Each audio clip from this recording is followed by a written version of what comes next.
Kuzampana, and welcome to Her Story. Our guest for today is one of the senior-most female practicing journalists in the country, currently working with Quinso, Tashi Dema. Thank you very much for taking out your time to talk to us.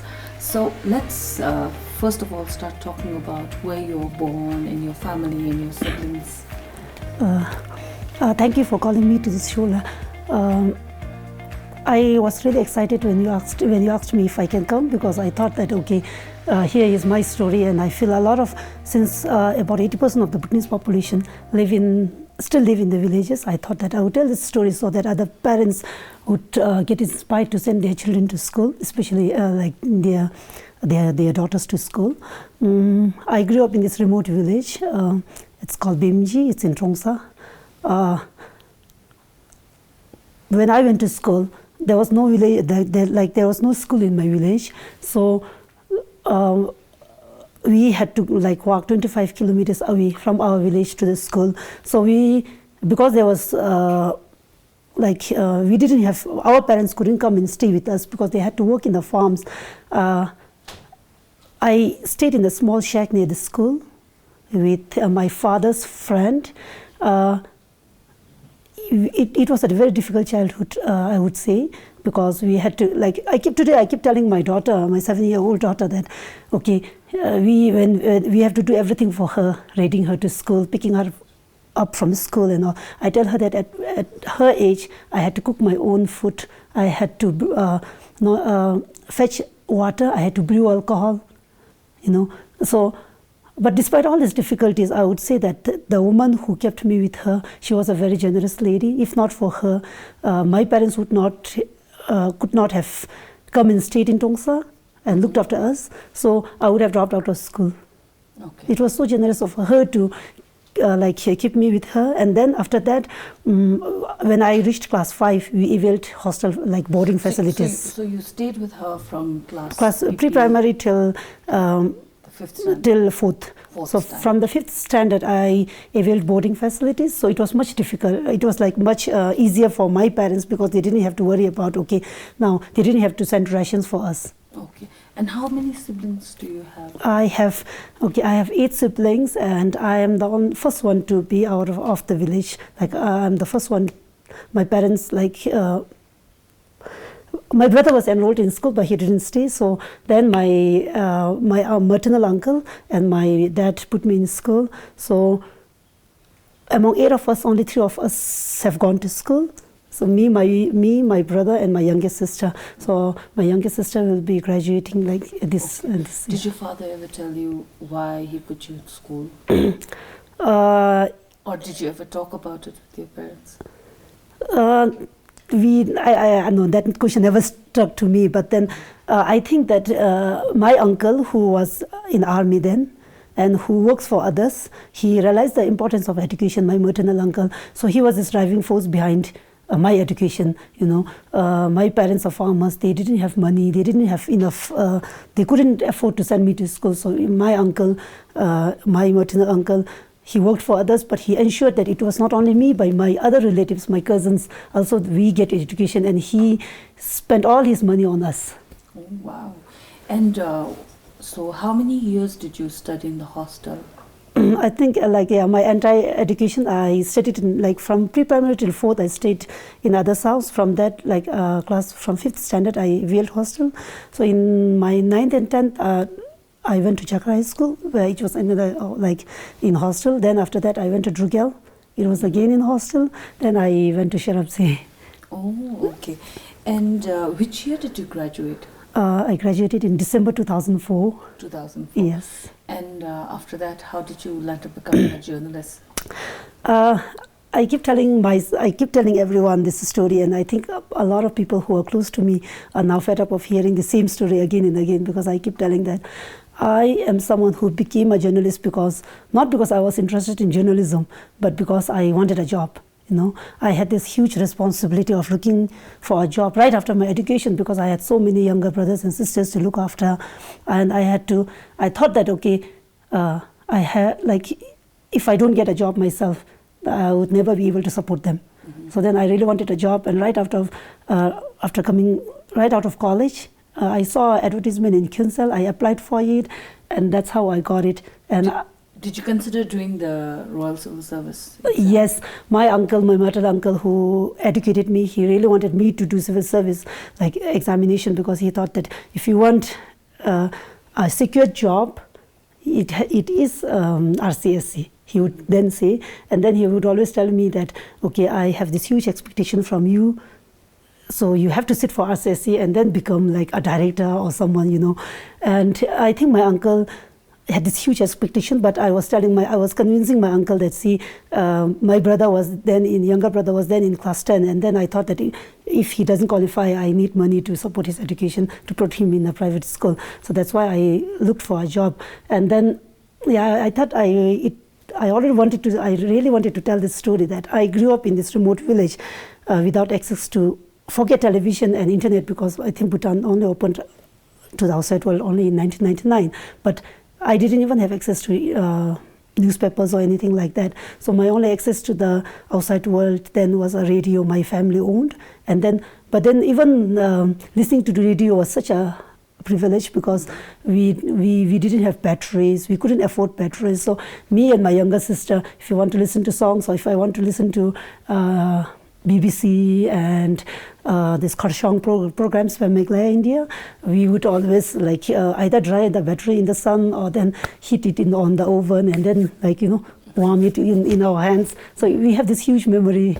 We have all these memories of growing up like that. But I never thought I would become a journalist. You joined Quinsel in 2005. Yes, 2005 May. 2005 May. Yeah. Would you remember the first story that you did? When first Kunsel recruited me, I was not recruited as a journalist as such, because I was recruited as the assistant literary editor, because when we applied for the position, there were like 7 of us shortlisted, and there was only one slot, and one of my friends, she got as a reporter.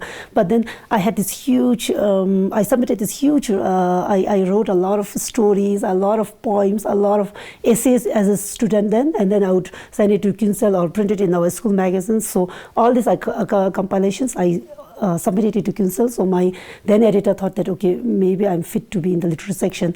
But then after working there for almost like 4 or 5 months, I think I showed some interest in writing news, in getting some information. So if there's something I hear, I would go and tell my editor, oh, I heard about these things. So then he thought that, okay, maybe I can be a reporter. So then he sent me to India, okay, to do my postgraduate diploma in print journalism. So then after that, I came back, and then only I started becoming a journalist. So, but then I remember writing small stories was so difficult back then, because I didn't have any journalism background. I didn't know what I was supposed to write. I know that, okay, I have to write a story, but how will I write it, and what do I need it, all these things. I didn't have that basic thing about basic knowledge about journalism. So it was so difficult. So writing a 350-word story then was such a torture. But then I enjoyed doing it. I learned it on job, but then my seniors played a huge role in helping me how to do the story, how to do the interviews, how to talk to people. Mm-hmm. So they really helped me. Do you remember the first story that you wrote? Yes, I went to do a profile on a health official then. Mm-hmm. And after I came back, I sat down with one of my senior then, and then like we discussed about it, and he thought that, oh, I had this great idea about how to do a story. But when I submitted the story, he was saying, oh, I thought you were going to do better than, I think he had better expectations. And then later on, he helped me clean it up. No, mm-hmm. So he helped me rewrite it. So there were a lot of things like, yes, in Kunsel then, all my seniors, they were so nice, they were so helpful. Bless. And what about your family? So I know you're married and you have kids, so what about your family? When did you get married? Okay, it's interesting, because a lot of my friends say that if I didn't become a journalist, I wouldn't really have got a husband, because like I was in Jemgang, placed in Jemgang that time. I was a Jemgangi reporter. So on my way to Thimphu, I lost my camera, and my husband found it.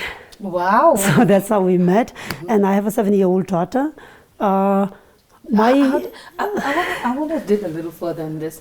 How did he contact you? No. When you lost your camera? when I lost my camera, I talked to my editor and he said that the camera would cost about 35,000. So that was huge money for me then. And then I was like, I went to BBS. So I asked Sakyasang if you could announce it, if anyone finds it, and if anyone could return it back. So then it was actually a driver in my husband's side. My husband's side, he's a civil engineer. So a driver in his side found, and he gave it back to my husband, and then husband contacted BBS, and then that's how I... Oh wow! So that's how we met, and we became friends, and then yes. Okay, and then you have a 7-year-old daughter. Yes. How did you manage to balance your life, your career, and your family? Because I know being a journalist, you have odd working hours. So how do you balance all that? I mean, how did you do it? Okay, it's very when I decided to start a family, I kept telling all my friends in Council that I don't want to fail as a journalist, I don't want to fail as a mother, because I know a lot of our senior reporters, like especially female reporters, they leave the job once they start family, because it's balancing that part is so difficult. So I started on that note that, okay, I don't want to fail as a mother and I don't want to fail as a journalist. But then in the course of time, I found that it was really difficult to balance it. In my daughter's case, my job is like from 10 a.m. till 10 or 11 p.m. in the night until the paper goes to print. So I didn't stay so much with my daughter. And I always left her with my sisters and my babysitters to take care. And then my daughter had a speech problem.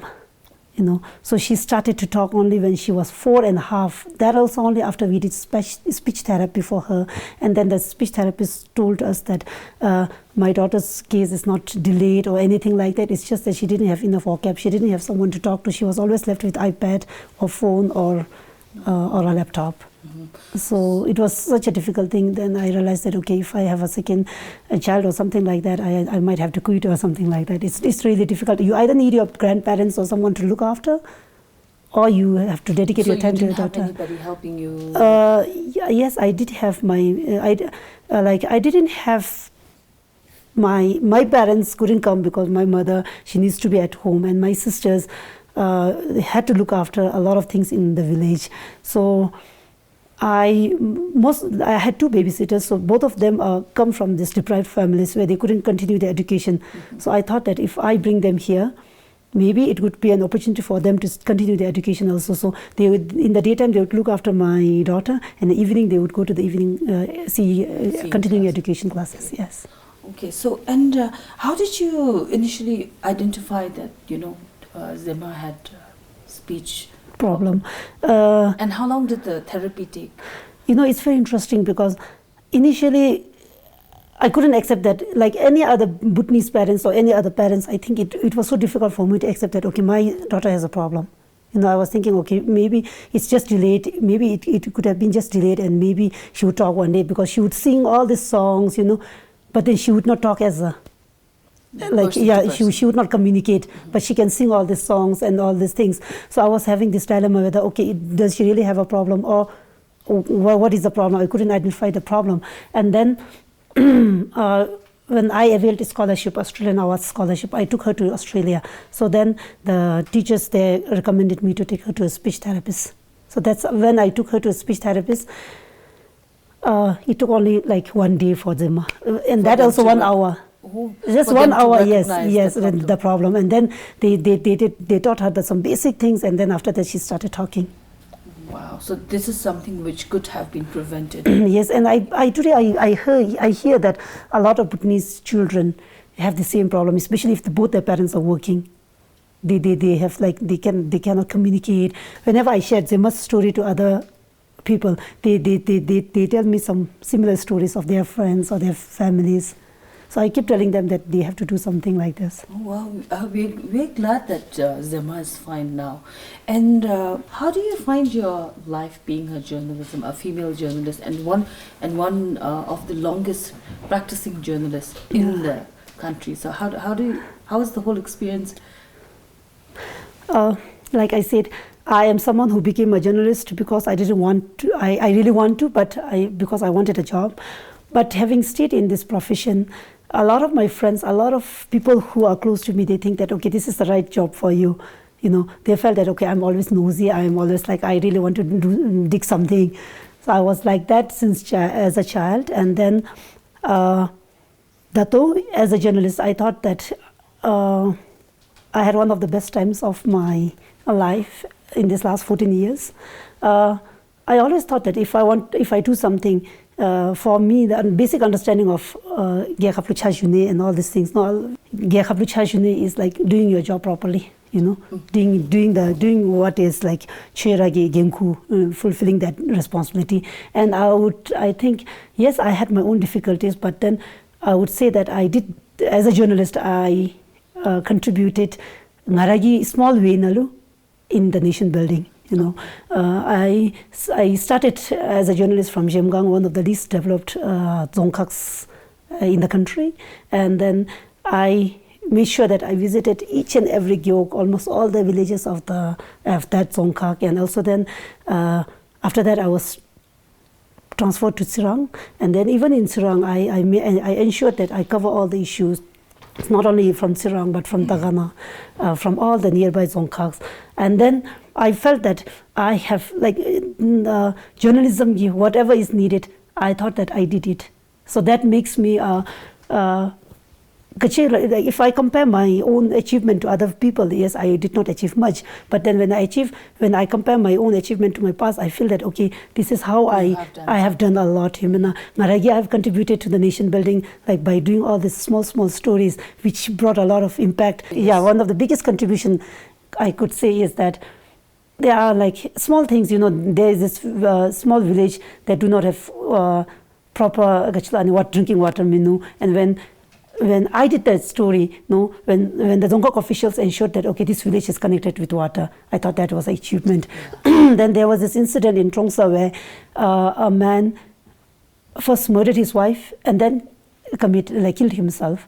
You know, so then his children, when I went to there to do a story, I found out that a headmaster of a school had to look after his children. After I did the story, the children received His Majesty's Kidu. Wow. So all these things, so and then you were the bridge between the people and the government. Yes. And then there are incidences where there are a lot of poor people. So when I did the story, some people received help. So I thought that, okay, these are the things. Okay, these are some of the things that really keeps me happy as a journalist, I think. Yes, and that is one of the true essence of being a journalist, being the bridge between the government and the people. And I think you've done beautifully. And you've also received a lot of recognition from the Journalist Association of Bhutan. You've won awards. So please tell us something about that. More than this award, in making difference to people's life, making a difference to the policies that are not benefiting the people, I think that I consider that as more as achievement than anything. But yes, I did receive one of my stories on night hunting, the practice of night hunting. There were equal criticisms. A lot of people were not happy with my article.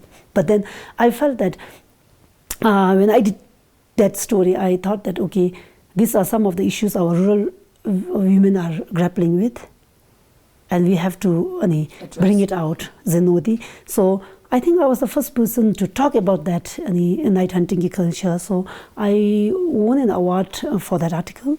The second article was on women and child care issues again. There was this girl from a remote village in Ha. She was first taken as a Mogi uncle. He exchanged her he bought some beef, meat from some family. He couldn't pay the money, so he exchanged her labor. But then later on, that family didn't take care of her. And she was lost. She was registered as a missing person. And I know that her parents and her brothers were fighting a case against those family who took her because she went missing. Later on, BBS Kisnampunsu helped me to do that story, because Kisnampunsu was in Samsi and he heard that, okay, that case, that missing girl's case has been re-registered again, because she came to the police and said that I'm not missing, I'm alive still up there. So then that's when I went and met her and I did that story, and then her story was so painful that her husband couldn't talk about it. So it was such a horrifying story. But then I thought that we need to tell this story so that people who, especially people, we all need babysitters, we all need helpers and all, but then we don't take care of them. More than the awards, I think writing about those stories and telling, I think, and making people know that, okay, these things are not acceptable, I think that's the huge achievement. The main problem right now here in Bhutan is that a lot of us feel that, okay, if I write a story or if I do a story, someone has to react and so it needs to create impact, say, or people have to listen to us, love the Zumbe. So we are setting our own importance. So I feel that, okay, we are just ordinary people, but we tell this story so that it needs to be told. So as long as we do our job professionally, we live in this close-knit society. Today I do a story about some contractor or some engineers involved in some corruption cases. Either my husband would know that person, also he or that person would be related to someone I know. So then and then in Bhutan, when we talk of journalism as a profession, the main problem journalists in Bhutan today face is that our people are not media illiterate. So they feel that, okay, today if I do a story, they think that, okay, you do it because you will get some recognition or something like that. Or if a BBS reporter wants to do a story, they think that, oh, BBS maybe he or she wants some recognition, that's why he or she is doing that. For us, I keep saying that that's our job. We have to do that. We have to tell that story, And then in this last 14 years, yes, because I chose to be that reporter who really wants to do all these stories which no one wants to be told. I made a lot of enemies. I would have, every other day I would have some people, some officials walking into Kinsel office complaining about me. So I keep telling them that, I keep telling my editors, I keep telling my bosses, I keep telling my friends and all, when they are worried, I keep telling them it's okay. I know that I did my job professionally. If these people think that I'm at fault, they would take me to court. So you don't have to worry. Have you ever been dragged to court for all the controversial issues that you've covered? Not really to court, but I have been threatened a lot. So I keep saying it's okay. That's part and parcel of our job. So I one day had this Sharapziki media student coming to me and asking me, how is it being a journalist? Is there a future for journalism? So I told that person that future for journalism is like as much as you would want to take risks, as much as your interest lies. If you feel that, there's no future, as journalists. A lot of people say that, okay, for journalists in Bhutan is much better than other countries and all, but we do have our own problems. But I feel that the passion, keeping that passion alive, that self-censorship, a lot of main problem here right now is that self-censorship. I feel that, okay, if we do this story, a lot of us feel that, oh, no one is going to like us, and you are going to make enemies with all these people. You are going to rub your shoulders with all these people who have influences. But I kept telling myself that, okay, all these things do not matter. And I know a lot of friends who are more passionate than me. So I really want to tell them that, okay, you have to continue doing this job because that's job mandatory. I know you have a 7-year-old daughter. Would you encourage her to be someone like you?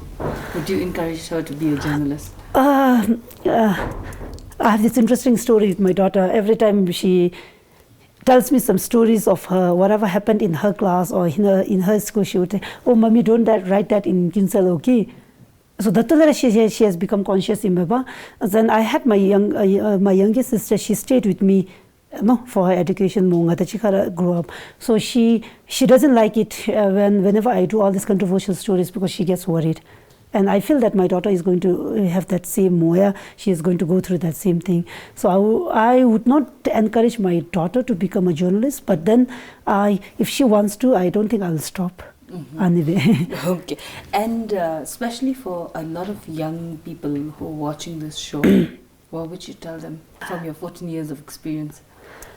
As a journalist, I would want to tell a lot of our youth that don't lose hope. Whenever I tell this story whenever I go to villages, I see this family and I talk to them and I say, okay, Alugamchi, how many children do you have? Alugamchi school na jodo. They would say, school na jodo gachibini, aluyon metobe. Then I would tell them, they will malab, no, ayo matumi alugachi mo, pecha matami aldisui. So I would say that we still have shortage of engineers, we still have shortage of doctors, we still have shortage of a lot of experts that technical and the go pleasure too, and all this basic. The maybe education system is not catered in such a way that children they get the skills. Occasional skills they can be education system. I see the flaw, but then I keep encouraging these parents to send their children to school, because I grew up like that. Every winter I go home, I would have my mom and my elder sister telling me, now drop out of school. No, my mom would always say that no, drop out of school and find a small job anyway. But I never thought that I would drop out of school. Yes, I had a difficult childhood. My parents really suffered, and I really suffered to go to school, because we didn't have money to buy the basic needs. I went to school like that. But then that doesn't mean that we stop there. So I want to tell this youth, do not give up. And once you have your education, job you can make a lot of difference. In our time, yes, we really wanted a job. But then, if you have the rangira churupchi, we can do business. Then there are a lot of supports. All this financial or loan, so you can do some things. Lasla, thank you so much for talking to us. And for our viewers, just before we wind up, let's check out what are Tashi Dema's 5 favorites.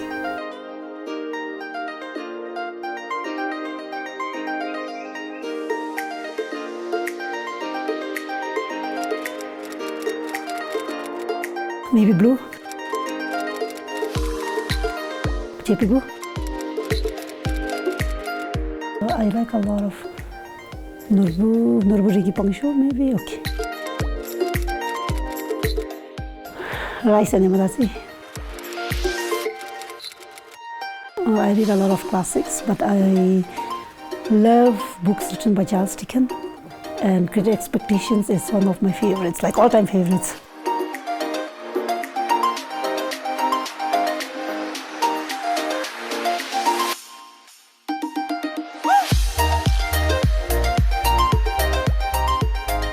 Would you rather be infamous in history books or be forgotten after your death? So I think I would rather be infamous. I think I'm already infamous, and I feel that if you don't do anything, just like that ends there. Would you rather never lose your phone again or never lose your keys again? Okay, phone, because in this age of technology, I think a mobile phone has become like almost indispensable. Would you rather live your entire life in a virtual reality where all your wishes are granted, or just in the normal real world? I would want to live in the normal real world, and I keep telling that to my daughter, that we try to cut down her phone and iPad and all usage. I keep telling her that this is not a reality. Would you rather live in a cave or in a tree house? Okay, maybe tree house, because at this stage I have a daughter, so she really wants to have a tree house or something like that. So I would choose that. But as I age, maybe I would want to live in a cave and meditate.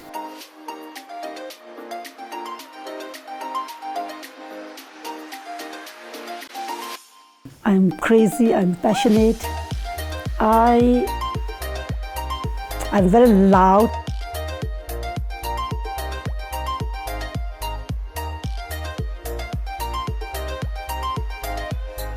Love playing basketball, and I love reading.